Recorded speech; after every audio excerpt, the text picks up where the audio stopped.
Hello wonderful human beings, Sheldon Evans here, and in today's video we're talking about all the little tricks that I use every day while I'm editing in Lightroom to both improve my workflow speed and make Lightroom run a little bit smoother. But first, I'd just like to take a second to thank Squarespace for supporting this channel and sponsoring this week's video. They make it incredibly easy for you to get your own website without knowing a single line of code. So to start your free trial, you can visit this link and use offer code Sheldon at checkout to get 10% off of your first order. Whether you need a domain name, a website, or an online store, make your next move with Squarespace. But more on that later, because right now we're getting into Lightroom. So Lightroom's a pretty easy program to initially get your head around, but there's a few things that might not be so obvious and can make your editing process a whole lot more enjoyable. If you don't want to feel like you've aged 10 years and had a little bit of your life force sucked out of you after every edit, then take these steps to speed up your process. To improve Lightroom's performance, head on over to the Preferences window and click on the Performance tab. If you're using an older GPU or integrated graphics card, toggle the Use Graphics Processor button to off. Strangely enough, this will speed up Lightroom's performance in some cases. With the Preferences window still open, switch over to the File Handling tab and go down to your camera raw cache.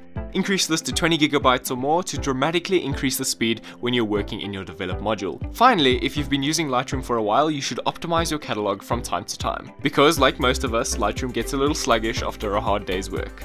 So click on File and then Optimize Catalog to get it back into shape. If you're impatient like me and feel your blood boiling when waiting for images to load in Lightroom, then you need to be building previews for your images. On import, head on over to the File Handling tab on the right hand side and click the drop down box next to Build Previews. Change this to 1:1 and Lightroom will now build previews for each of your images to make editing them infinitely faster when in the Develop module. It'll take a little while longer to import your photos, but the trade-off makes it so worth it. If you've already imported your photos, just select all the images you want previews built for, click on Library, Previews, and then build 1:1 previews. Now you can quickly switch between images and zoom in and out without waiting for anything to load. Your Lightroom workspace can get a little cluttered at times, especially when you're working on a smaller laptop screen. To organize your workspace and give your images the room they deserve, you need to tidy up that workspace. You can start off by right-clicking up here and unchecking any of the modules you don't use often. I hardly use anything other than the Library and Develop modules, so I'll leave those bad boys right where they are. Then you can use the arrows on any edge of the screen to minimize or expand the sections on the screen that you're not using. So if you don't need the navigator window open, you can minimize that to allow your image to expand to fill the window. Finally, you can keep all your tabs free of extra information by right-clicking on any of them and clicking on Solo mode. All the other tabs will minimize except for the one you're working on.